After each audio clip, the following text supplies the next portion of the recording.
Everyone, thank you very much for joining us again in another Tuesday discussion of Ayn Rand's essays. Very excited because we have several things to update this essay on. I mean, not in principle, but just in application. So, James, let me start from the beginning. Could you guide us more or less what this essay is about? And then could you mention a bit what the principle behind the essay is? Well, Ayn Rand is addressing a very common problem that many students of hers have when the issue of help comes up. If Ayn Rand is famous for one thing, Ayn Rand is famous for her attack on altruism, on this idea that people are sacrificial animals and have some duty to other people just because they're born, in effect. Ayn Rand is very much against this notion of slavery and human immolation, which is really what sacrifice consists of. So many people reading her books think that getting help, is wrong under any circumstances. They believe that, it's sort of at the age of 14, they have to leave home and do it all on their own and never receive help from anyone else of any kind. And the virtues of independence that Ayn Rand stresses leave some people with the idea that help as such, getting assistance from anyone under any circumstances, is wrong and immoral. But that only shows the degree to which the concept of altruism has corrupted the idea of help. The very concept of helping others, the very concept of providing assistance has been totally twisted, inverted, and perverted by altruism. The assumption is that anytime anyone helps you, it's some kind of sacrifice, some kind of unselfish sacrifice on their part. The idea of altruism has destroyed the very concept of benevolent, selfish assistance to others. My providing assistance to some people can be perfectly selfish on my part. If I'm not doing something that is a sacrifice on my part, if it's not more than I can afford, in other words, if I'm not starving or if my children aren't starving or something, if I can really afford it, say, and if I'm not responding to vice, if I'm not responding to some evil in the person, if I'm responding to virtue in the person, my values, not my disvalues. I'm not surrendering. I can afford it. It's perfectly selfish to help. So benevolence can be totally selfish. Help can be perfectly selfish. And so altruism has wiped out this concept of selfish help by calling all help, all assistance under any context, immoral. She's addressing really two parts of this issue. One is private help that can be perfectly selfish, and that no objectivist should feel some unearned guilt about accepting. There can be all kinds. If a person is benevolently trying to assist virtue in a way that they can afford to do it, there is nothing wrong with either accepting that help or giving that help. Selfishness does not mean people live in isolation from one another and cannot help one another, because a lot of help can be perfectly selfish. For example, a parent wanting to help their child, if they can afford it, through college or something. There's nothing wrong with that. You're my child. You're a value to me. I want to help you because you're a value. If I can truly afford it without some sacrifice on my part, it's a perfectly selfish, rational thing to do to help your value. Accepting that value, so long as you realize, right, that you don't have a duty. Now, how about the giver?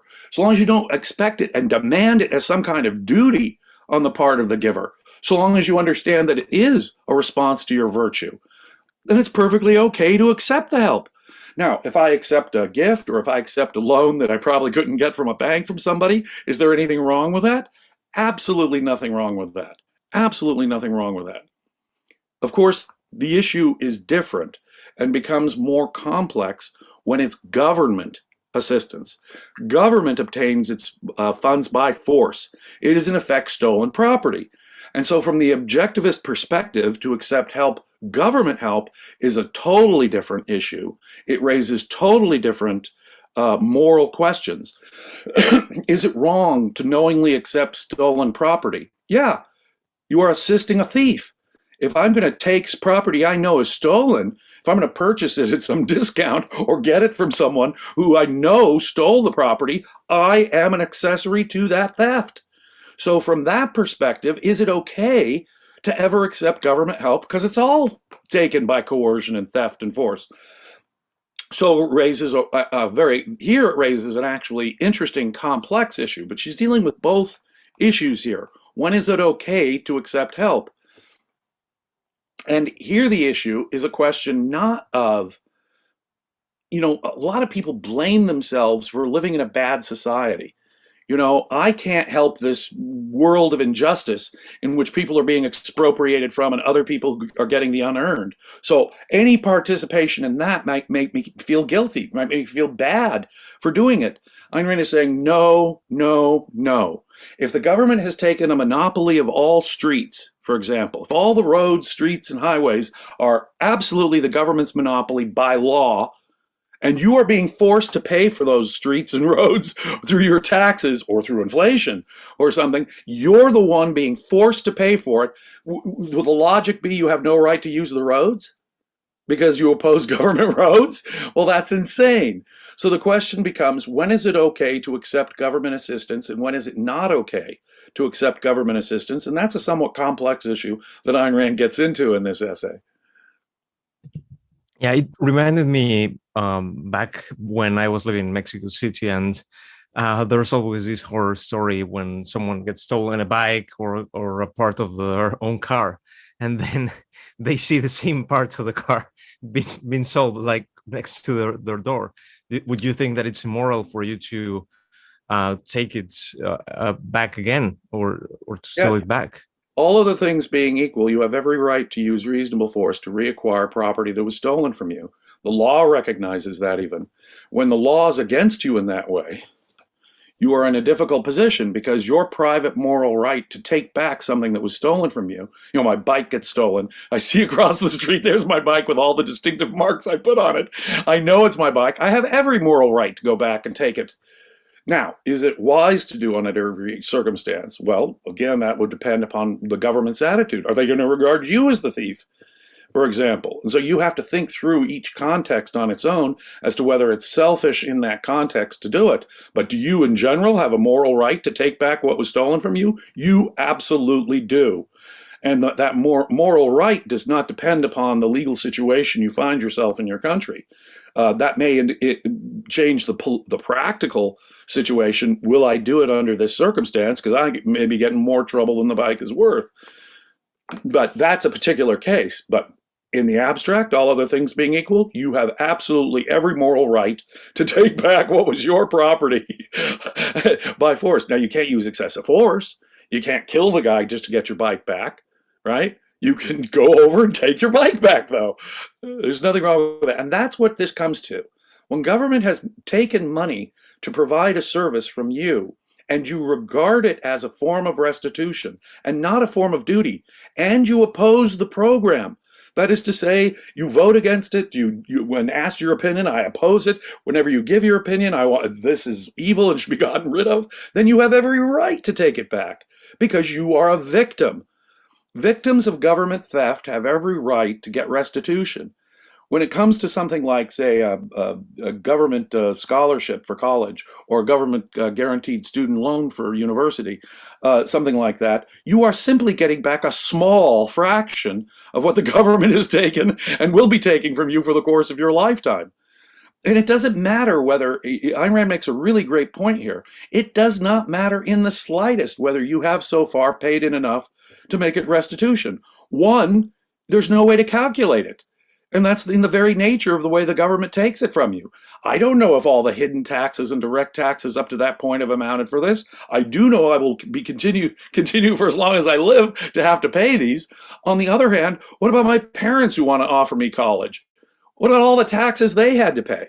Or what about the system in general that has made our economy as a whole poorer because of all this? There's no way. And even more importantly than that, if you oppose the idea in the first place, if you're saying I oppose government subsidies to education, you are a victim of all the government theft that supports that education. Now, on the other hand, if you are a supporter of that, well, in a representative republic or a democracy of any kind, it is the voters who give the politicians the power to do this. So people who support and vote for politicians who support these kind of welfare programs are the thieves. are the thieves themselves. All it takes in a democratic society is an advocacy for the government to do something, and you are in effect the ones engaged in the theft. I voted for that theft, or I supported and advocated that theft. Those people have no moral right to the government services because they are the thieves. It's the difference between the victim of an act of theft. Do they have a right to take their property back? You're absolutely right. They have a moral right to take what is theirs back that was taken by force. If, however, you are the thief, you have no right to that property that you advocate being stolen. You are the thief. It's that simple. I want to connect this to the concept of selfishness. And I think one of the core issues here is that if one would abstain himself from getting these welfare state funds, I think one would lose triple way. First, one loses the money being taxed. Second, one loses the money being restituted. But third, that money gets to goes towards people. Could you comment a bit more? And what's the connection of that with selfishness, which is the core part of the. Well, absolutely. If everyone is being appropriated from by force and only the people that support the government force are taking it, then of course this makes us complete martyrs. We are losing the resources. We are the sole victims, in effect, of the theft with no restitution. So we're not helping the cause of liberty by refusing this government help. We're hurting the cause of liberty. And we're hurting ourselves. We're not only hurting our own specific proximate interest by not taking advantage of this, we're actually hurting the cause of liberty by saying that only those pro-welfare, pro-socialist creeps are the only ones who can ever take advantage of this, right? And the funny thing is, in their mind, they think that's correct. They are assuming, in effect, that the tax money doesn't, the revenues and the way government profits from inflation is not misappropriated. It is public property. It doesn't belong. So you're the hypocrite, Mr. Free Market Advocate, if you ever use government services. Well, they've got it exactly morally inverted. By advocating it, they're the thieves. By taking part of it back in restitution. And so long as the person who's taking it is taking it mindful of this restitution and they oppose the program, then they are pure victims and have every right to the restitution. And in which way should this be distinguished from pragmatism or any kind of rationalization? Like, well, I guess I support free market, but only in these issues, but now give me my NHS or whatever. Like, why would one, in which way can one argue that this is a principled approach rather than just we're making excuses for accepting welfare state when one wants it? Well, it is a very careful principle. You just can't, for example, let's go back to just private help. The giving and receiving of just private help can be totally immoral. Can be totally immoral. It would be wrong to accept help that someone is giving me for my vices, or help that they could not afford, or help that I regarded as their duty to give me. All of those conditions would make it immoral for me to accept even private help. Even private help.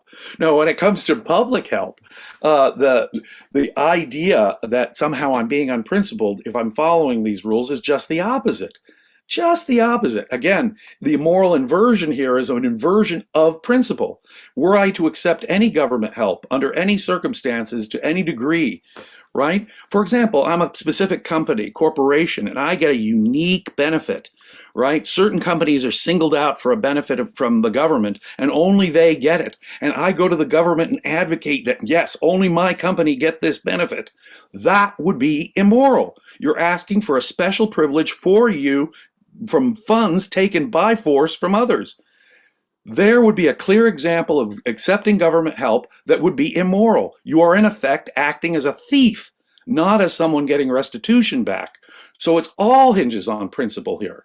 A pragmatist would say, oh, well, take it when it works for you.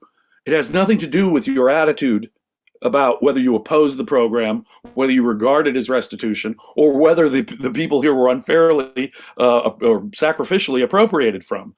Those are the principles that make it okay and not okay and give us that line. No, it's not okay to just accept government help anytime. And there's a principled reason why. So it's the very opposite of pragmatism if we approach it this way. Now, let's update this to more recent events since this article was written. And the first one is one that happened a year or a year and a half ago, in which the Ayn Rand Institute basically accepted, I think, a loan from the government used for COVID. Do Oh, you think more it than a was loan. proper? Even more than a loan. The government, in effect, shut down the economy for the better part of a year due to COVID. Most private businesses, small shops, small businesses, charities, all these other outlets basically had to shut down unless you were deemed to be whatever the heck a necessary service was in their mind. Everyone else was in effect put under house arrest and forbidden from doing their work. So then the government comes in and says, well, since no one can produce and do what they're doing, we'll just pay out money to people who aren't doing anything and give you, in effect, and that's what they were doing. They were giving, in effect, money so that people could survive through long periods of unemployment, and businesses so they could survive through a long period of being shut down, right? That was worse than taxation. Far worse. It was a taking. It was a forbidding of activity, productive activity as such. As such.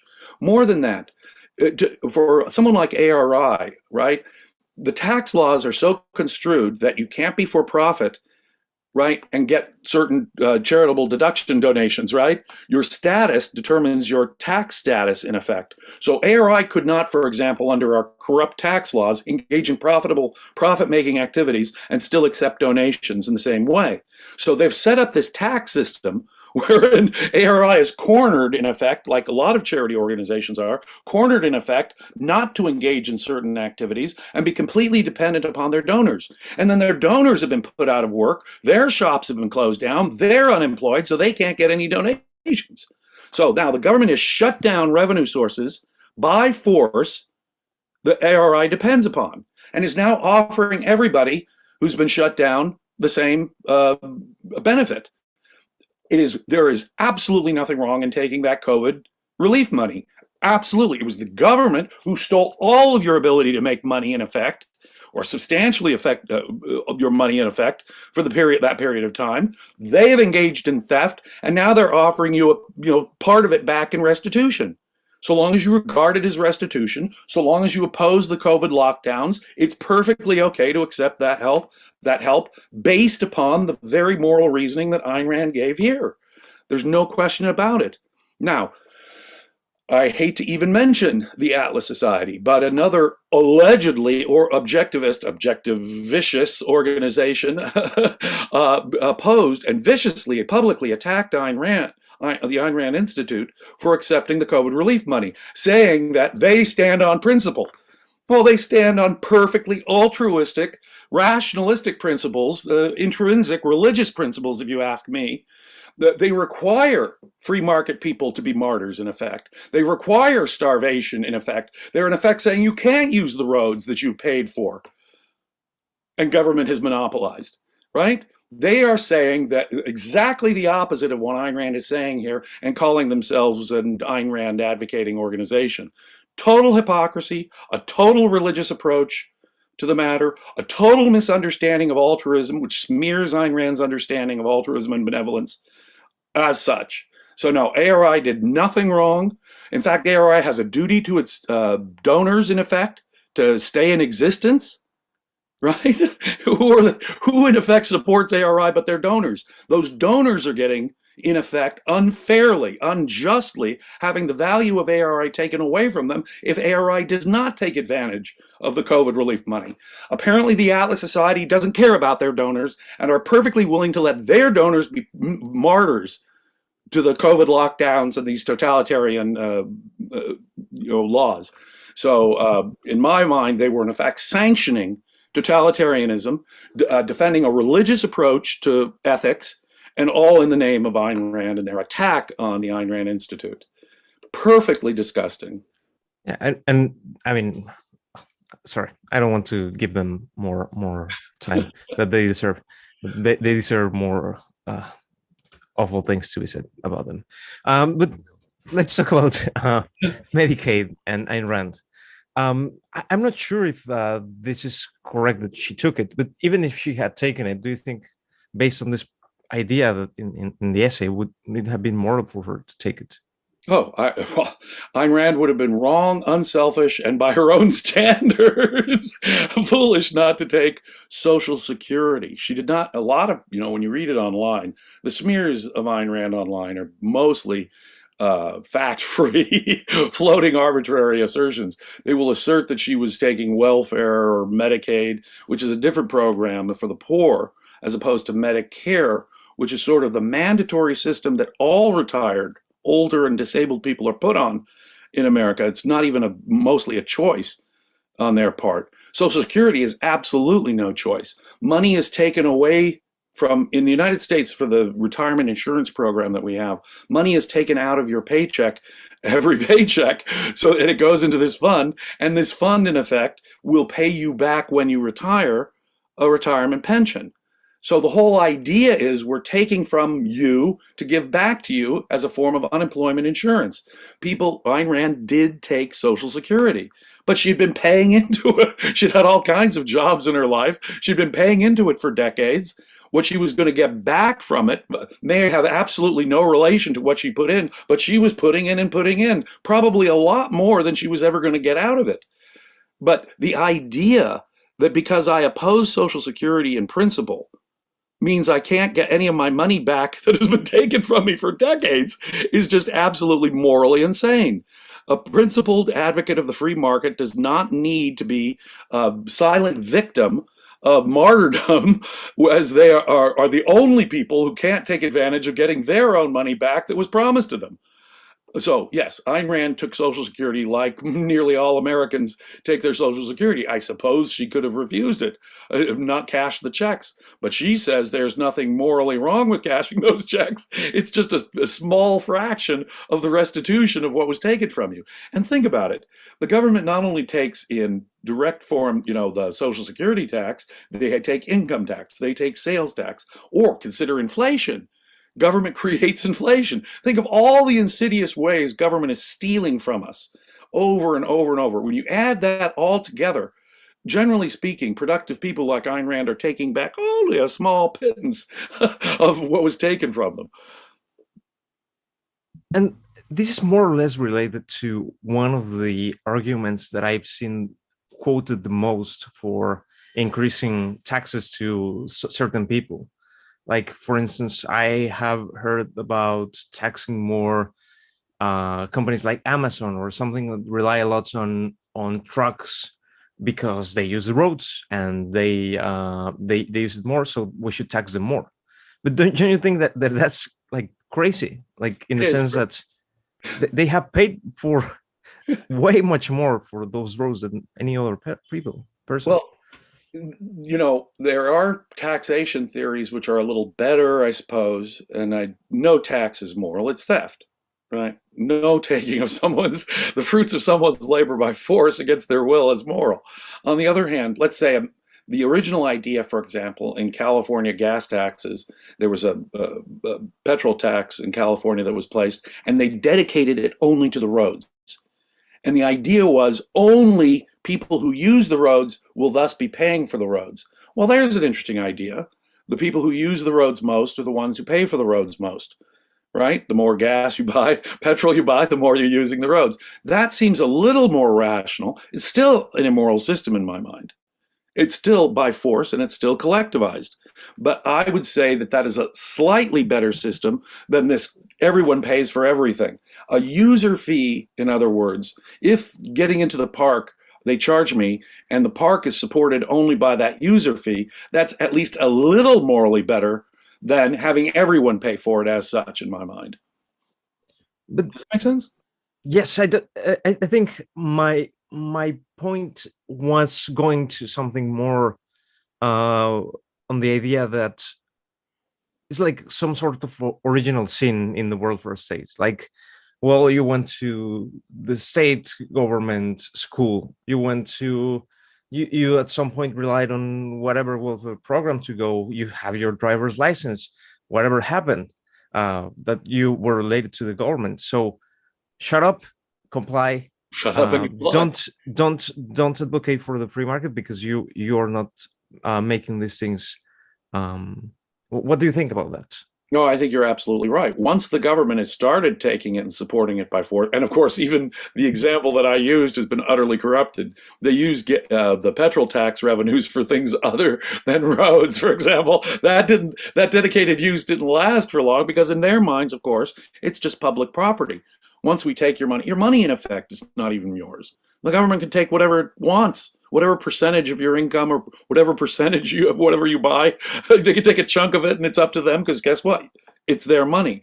That's the assumption that it's not your money.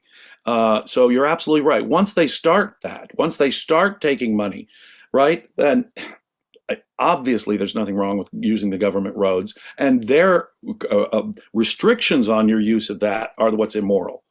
Right? They can't monopolize something, restrict your use of it on the basis of the fact, well, these are public roads, everyone pays for it, but we set the rules for who gets to use it and how. Again, totally immoral. I think Don calls it like the windshield cleaners argument or fallacy. Well, that's it. That's it. When my wife was a little girl, she was just a child. Her brother said, "Here, I'm going to give you some money." He gave her a quarter. Here's some money, and it was a gift. 3 weeks later, he comes back and says, "Now you owe me. Now you owe me." The windshield wipers. You see, I didn't ask for that service. You provide this service to me that I didn't even ask for, and then you demand, or in the government's case, force me to pay for it. No, I'm sorry.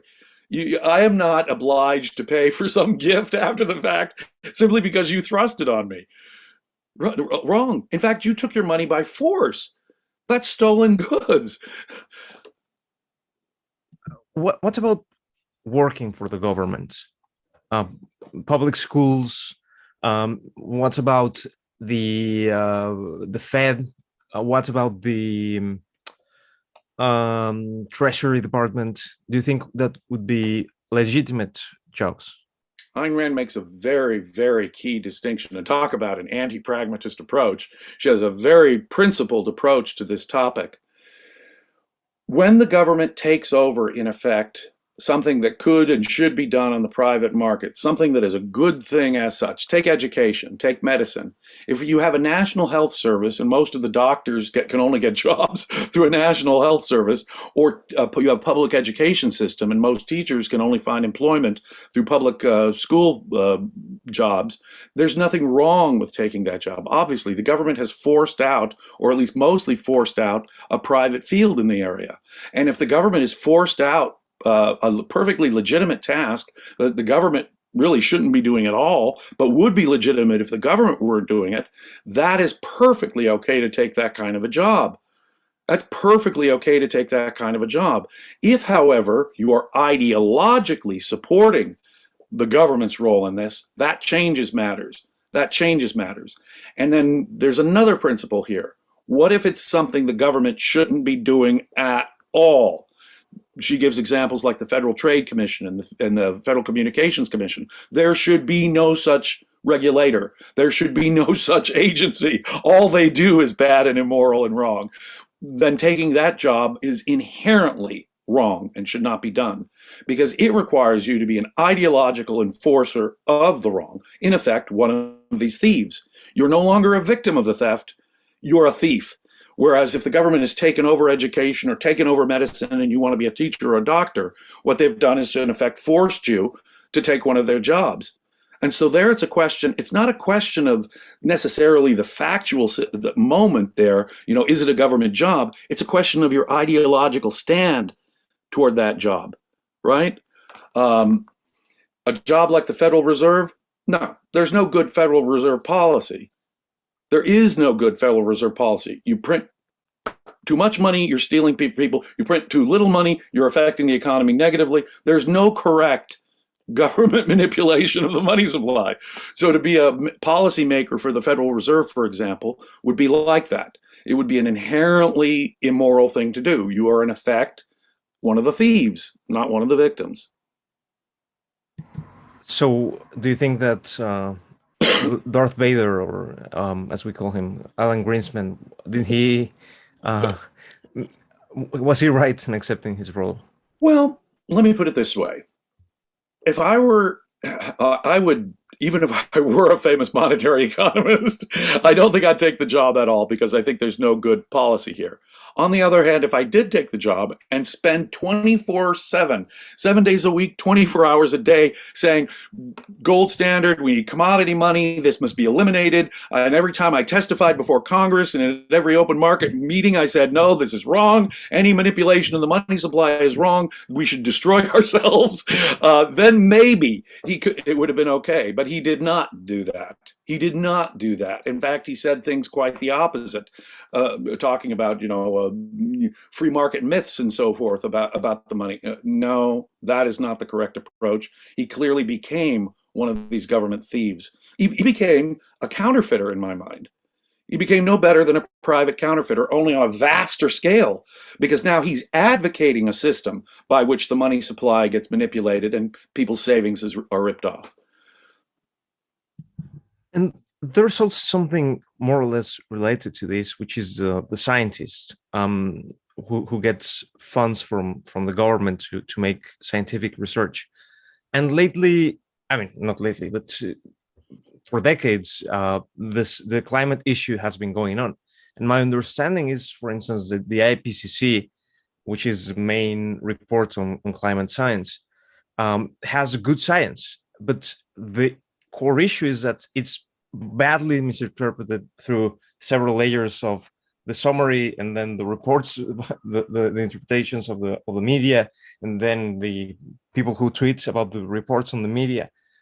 Do you think that they should quit? Do you think that they should be more vocal? Do you think that they should, what is a proper thing that they should be doing if they are being misrepresented as well? Again, Ayn Rand directly addresses government support, government grants for research grants for science.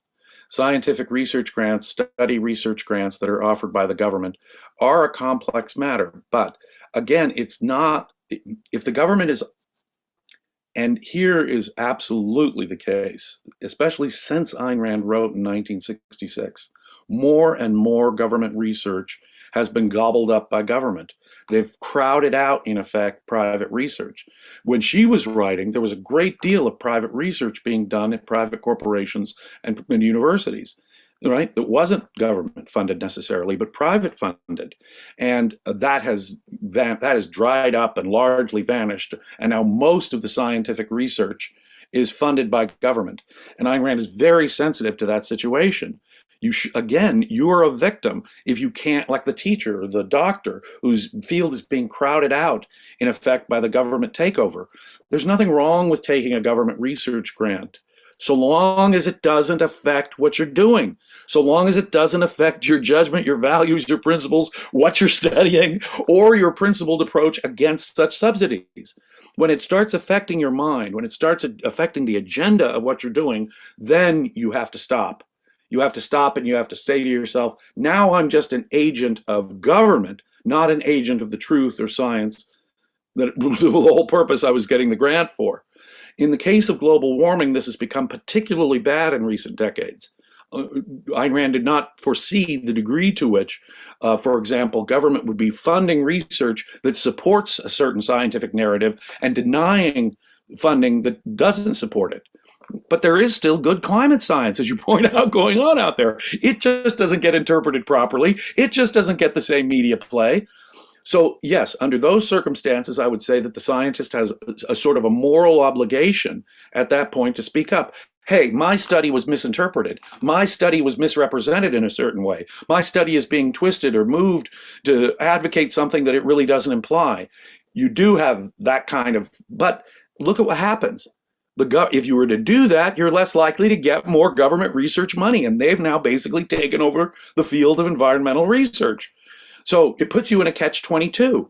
Under those circumstances, it is perfectly appropriate. And Ayn Rand ends her article correctly by saying, look, we're just beginning to address the simple issues. There are all kinds of borderline and complex issues, and boy, have we entered one when it comes to climate science, haven't we? The government has in effect crowded out the research of environmental science, permitting only the kind of science, right, that they want done. Even if it's good science, they're not going to promote promote that if it says something other than the political agenda they want. And objecting to that could cost you any government research grant in that case. That we are approaching a time when a strike by honest environmental scientists is the only correct approach, it seems to me. That takes me to the proper way to dealing with this. And she says that if these financial considerations don't alter your convictions and you're willing to live off of this for the price of your freedom, then it is proper to accept them. But what does this mean? I mean, for instance, I was thinking when I was reading, like, for instance, the pensions. I think public pensions are usually something really crooked, because usually you plan your life in the sense that you will have it. And if you, at the same time, you oppose them when you're old and you say, okay, then I oppose them, and for some reason pensions are broken or don't or are banished because of a freer state.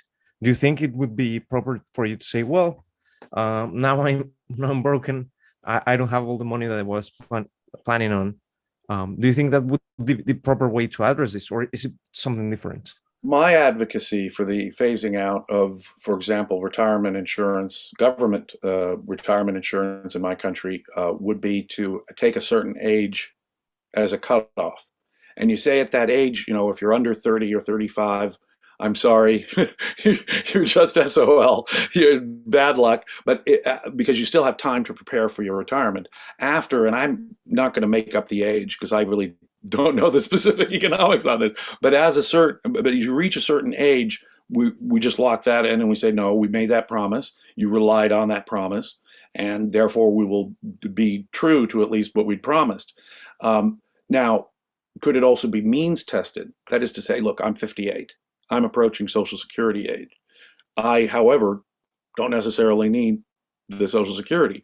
So Ayn Rand says, if you're willing to take the short-term loss, I am perfectly willing, if for the huge benefit of eliminating the entire Social Security system, the pension retirement system that our government operates, I'm perfectly willing to forego my future Social Security payments if it means the end of it. And I'm approaching retirement. So yeah, I'm the person that she's talking about here. I'm perfectly willing to lose a short-term gain for that long-term gain on my part, because I ideologically oppose the whole thing as an evil system of theft and a pyramid scam. If I had invested that money that was taken from me in my Social Security taxes on my own, just an ordinary return on investment from the U.S. stock market would have far exceeded the amount of money I would be getting could expect from Social Security. I want to get rid of that system so bad that since I can afford to do without it, let's get rid of it, even if I don't get it myself. And I'm 58. Closely approaching this. Now, for people who can't, no, but I wouldn't say that for everybody. A lot of people have planned on it, depended on it, will need it to survive through their retirement. Those people who are approaching retirement age, I certainly would not cut off. The government has, in effect, broken their legs. Denying them a crutch that the government is offering them would seem to me perfectly immoral. To say that someone who opposes government leg breaking should never take crutches is just bizarre. It's an altruist demand for martyrdom. And I will not be a martyr. If the government breaks my legs, I will take the crutch that they offer with self-righteousness. However, those who advocate leg breaking have no right to that crutch. Now, that's the principle. That's the wider principle that I would use here to apply this. But yeah, so long as we are advocating the elimination of the program, so long as we realize that it's just restitution for what's been taken from us and we treat it that way, there is nothing wrong with taking government help. But in something like pensions, where government has made people dependent all these years, and you've got people approaching retirement, there's no way I would cut off the promise to them. The government has made a promise to them that their lives may depend upon and has stolen from them over decades. They get some of that money back, surely. Otherwise, I think we've lost all sight of any reality-based ethics or any reality-based approach to government. We don't need to be martyrs, right? But if we are to morally accept the government restitution, in effect, which is the way I regard it, as a partial restitution, then we have to. We morally must oppose the program as such. Otherwise, we're no better than the thieves. We're no better than, well, we put the politicians in there with our vote and support, didn't we? We are the ones in a democracy who are the thieves if we advocate these programs. So the mere advocacy of these programs makes you an accessory to theft, and you are the one who has no right, in effect, to use that government program. Just the opposite. It's not Ayn Rand who was a hypocrite. Ayn Rand was a victim of theft, getting a little bit of what was stolen from her back. It is those people like the Atlas Society, I had to bring them up again, who are demanding that in order to be principled, do we cut our own throats and we allow ourselves to be the the victims of theft with zero restitution and just suck it up. Well, egoism and rationality do not require that, nor should they. All you're doing is helping the altruists, helping the socialists by taking that position. Definitely. Let me thank Robert for his super chat, who says this super chat was made possible by careful tax management and compliance and adherence, but not moral acquiescence to the law. Keep the good work. Thank you very much. Thank you. And we receive it under those terms with our gratitude. Thank you, Ralph. Definitely. And Theresa Dean, who gives a pretty generous super chat saying, loving this episode. Thank you very much. And I see that it's in pounds. So we share the same awfulness of the NHS. So I feel you. Thank you, Teresa. Thank you, Teresa. So I think I have two last questions, James. And one has to do with the idea of these payments as a bribe, which we have touched. And I haven't seen this, but I have heard that many people in the Tea Party, when it sparked, had this placard saying, "Don't take away my Medicare." Could you comment on this idea of being so entrenched that not even being for free markets will take this away from you? See, one of the problems that Medicare and Social Security face is because in my country, there's a dedicated tax that is taken out of your paycheck specifically for those programs. And so people regard themselves as entitled to the outcome. That is an unfortunate situation. That's an unfortunate situation. If you have been misappropriated from, yes, you have a right to your money back, but you don't have a right to the program. The program is immoral. So if you find yourself advocating this program simply because you've been misappropriated, you have to make this very careful distinction. Yes, the government has ripped me off. In a sense, yes, the government owes me something. But the best thing it could do for me would be to eliminate the program now and get the hell out of it altogether. And so if you're really advocating for your self-interest, your long-term self-interest, you'd have a position like I do about Social Security, right? Eliminate the program, even if it means a short-term loss for me. It will be a long-term gain for me and a long-term gain for my old culture. The really selfish thing would be to say, please end the Medicare program. End the Medicare program. If you have broken my legs and made me dependent on it, you owe me something back. That's true. But Medicare must be ended. So yeah, you have to be principled and you have to understand the principles. And this points back to the need for philosophy. An unphilosophical political opposition to high taxes, an unphilosophical opposition to some particular government encroachment is going to be inconsistent, going to be hypocritical, and going to be self-defeating if it is not grounded in philosophy, if it's not thought through in terms of basic principles. And that Tea Party person unfortunately fell prey to that. Thank you. And my last question, James, has to do with how to preserve one's integrity in this world of mixed economy. Well, I think we've covered the basic principles of how to preserve one's integrity while even still accepting help, whether it's private help or whether it's government help. The concept of help itself itself has been corrupted by altruism. The concept of help itself has been corrupted by altruism. We almost have to make a distinction between altruistic and non-altruistic and selfish and altruistic help, which makes it very confusing for us. And that is where we have to really be careful in our thinking and very principled in our position. When we accept government help, we have to know why we're doing it, the conditions under which why we're doing it, and make sure that we're not aiding and abetting the theft and the coercion that is involved in it. That's really the key here. And so our intellectual attitude about accepting help, whether it's public or private, someone wants to help me for perfectly selfish reasons because I'm a value to them. They can afford to do it. It's no sacrifice on their part. I'm an actual value to them, and they know I'm good for it in effect.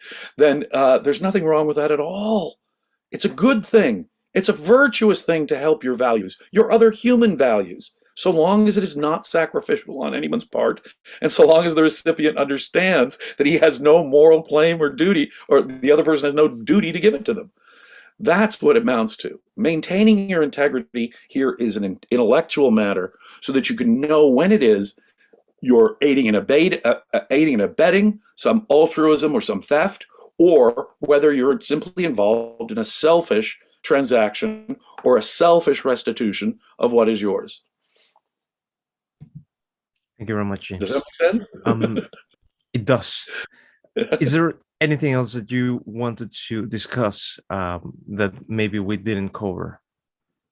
Well, the only final point I'd make is that this is a classic example of the psychoepistemology of fallacy of rationalism, taking an idea intrinsically, religiously treating an idea like Ayn Rand's idea of independence or Ayn Rand's opposition to altruism. If you treat Ayn Rand's ideas in a religious way, out of context, not related to the facts of reality, not springing from the facts of reality, not principles to guide us in reality, then you will have a religious approach to altruism and you will make yourself a martyr. But martyrdom is not required in a rational ethics. Definitely. And if there is something way too far away from being a martyr is sharing this platform with you, James. I appreciate it very much. Thank you very much, and I appreciate it too. Your questions are always outstanding, Alejandro. Thank you. Your answers are outstanding as well. Thank you. Today I had some problems with the Wi-Fi. Maybe it's the Russians, or maybe it's someone mining Bitcoin in my building. But thank you very much. It all came across wonderfully. Thank you. Do consider being a supporter of the Ayn Rand Center UK. We do marvelous work. If you like these kind of programs, and there are programs that are only available to paid subscribers starting at about £10 a month. And believe me, the stuff is worth it. Please do consider becoming a subscriber. It's well worth it. Definitely. I agree. Thank you, James. Thank you. Take care.